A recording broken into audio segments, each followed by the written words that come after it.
Hello viewers, this is AKJ. Today we are going to listen Chandamama's story, A Mother's Last Wish. Sridhar and daughter Kamala were staying in a rented house. The girl was only 5 years old when her mother passed away. The responsibility of bringing her up then fell on Sridhar's shoulders. He looked after her as best as he could within the meager income he was earning. She grew up, and it was now time she was given away in marriage. But a wedding meant money, and Sridhar wondered from where he would collect all the money needed for her marriage. Suddenly, he faced another problem. Their house owner called on him and told him that he was raising the rent.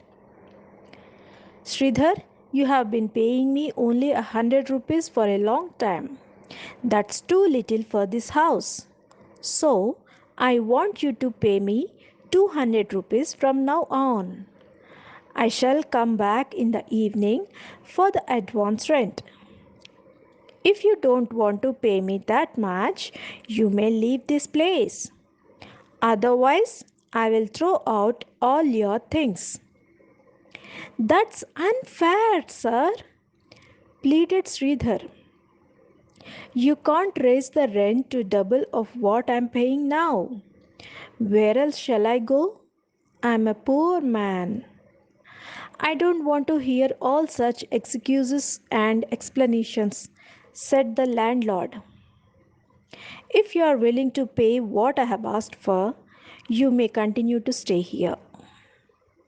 If you want a place for a low rent, why don't you go and stay in that haunted house of Mangamma? Sridhar realized that his house owner was being adamant. All right, I shall give you my decision by evening. After seeing of the man, Sridhar also got ready to go for work. After he, too, went away, Kamala got out in search of a house. She knew that they could not afford a high rent, so she went in search of the haunted house. Mangama was generous by nature. If she came across anybody suffering from want, she went all out to help him or her. It was now 3 years since she died. Her son, Gopal, continued to stay in the house. There was a maid to cook food for him, besides a few other servants. 3 months after Mangama died, one night the servants saw an apparition and they thought was Mangama. The next morning, they all left the place telling Gopal that they would not like to live in a haunted house. He was left all alone. Kamala gathered all this information before she went to that place. Undaunted, she knocked on the door. Gopal was about to go out, locking the house. She told him of their predicament. He felt pity for the girl and her father. The son, like his mother, was kind hearted. Of course, I have a portion to let out. You can have it, and I will continue to stay in the other portion. You must have already heard about this place, that it is haunted, that my mother's ghost makes its appearance every now and then, and all that. So, only if you don't have any objection, you may come and stay here. For that matter, we don't believe in ghosts, said Kamala.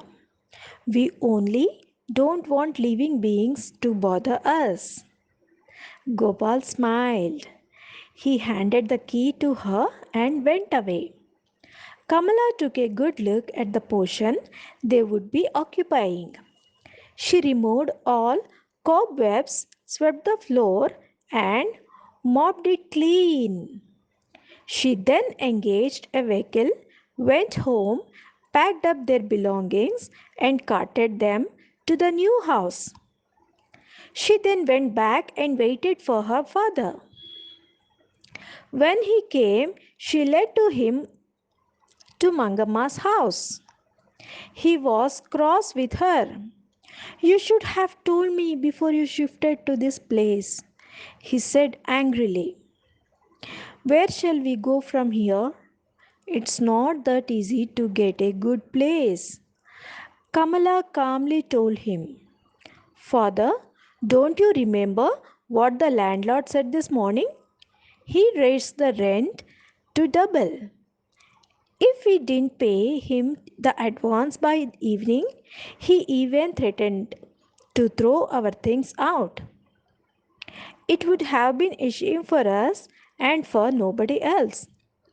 We have our prestige even though we have no house of our own and can stay only in a rented place.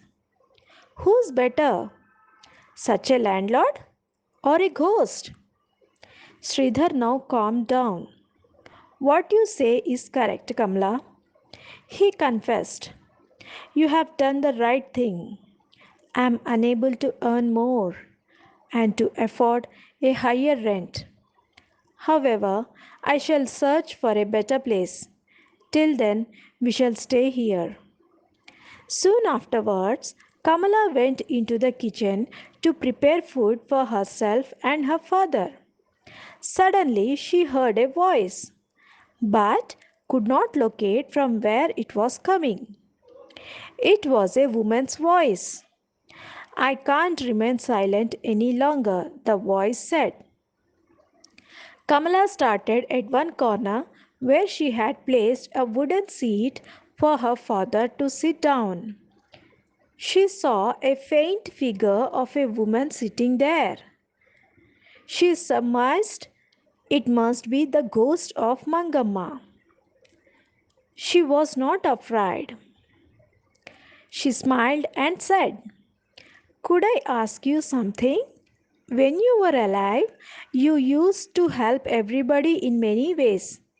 That's what people say without any reservation. You were so kind hearted. If that was so, then why should you now scare people in the guise of a ghost? Gopal is your only son. Should he live all alone in this big house? Isn't it unfair? The ghost was heard to heave a heavy sigh. What you have heard is true, but it passed for a while. Yes, go on, Kamala prompted the ghost. I had wished that my son would marry before I died. However, went on postponing decision. I don't know why I was disappointed. It was out of sheer frustration that I died prematurely. As I still had some desires unfulfilled, I turned into a ghost, hovering around this place. How could I be separated from my only son? The tamarind tree outside, I have taken a board on the tree. When night comes, I come inside the house and inspect every room. I saw his servants cheating him and looting him. That's when I decided to interfere. When I appeared before them, they ran away from here and spread the rumor that this is a haunted house. Just then there was a knock on the door. As Kamala moved to go and open the door, the ghost hurriedly disappeared. 2 or 3 days later, Sridhar came back from work and told his daughter that he had been able to locate a house. We shall move out of this haunted place and go over to that house. Kamala noticed that Gopal was listening to their conversation. A shadow of sorrow had fallen on his face. You may start packing, Sridhar instructed Kamala before he went for his bath. When he reached the well, the ghost jumped down from the tamarind tree and stood before him. Sridhar was stunned. He began to tremble. His legs shook. Sridhar, don't be afraid. I won't harm you, the ghost assured him. I was Mangamma when I was alive. Have you forgotten all the help that I had given you? I have told your daughter what made me turn into a ghost. You can ask her. I heard you are telling her that you want to shift from here. I was upset. Have you noticed how happy my son is ever since you started staying here? He is once again smiling and laughing. All that should continue. If you both were to go away, then he will once again become a morose and gloomy. He must have a wife. Why don't you marry your daughter to him?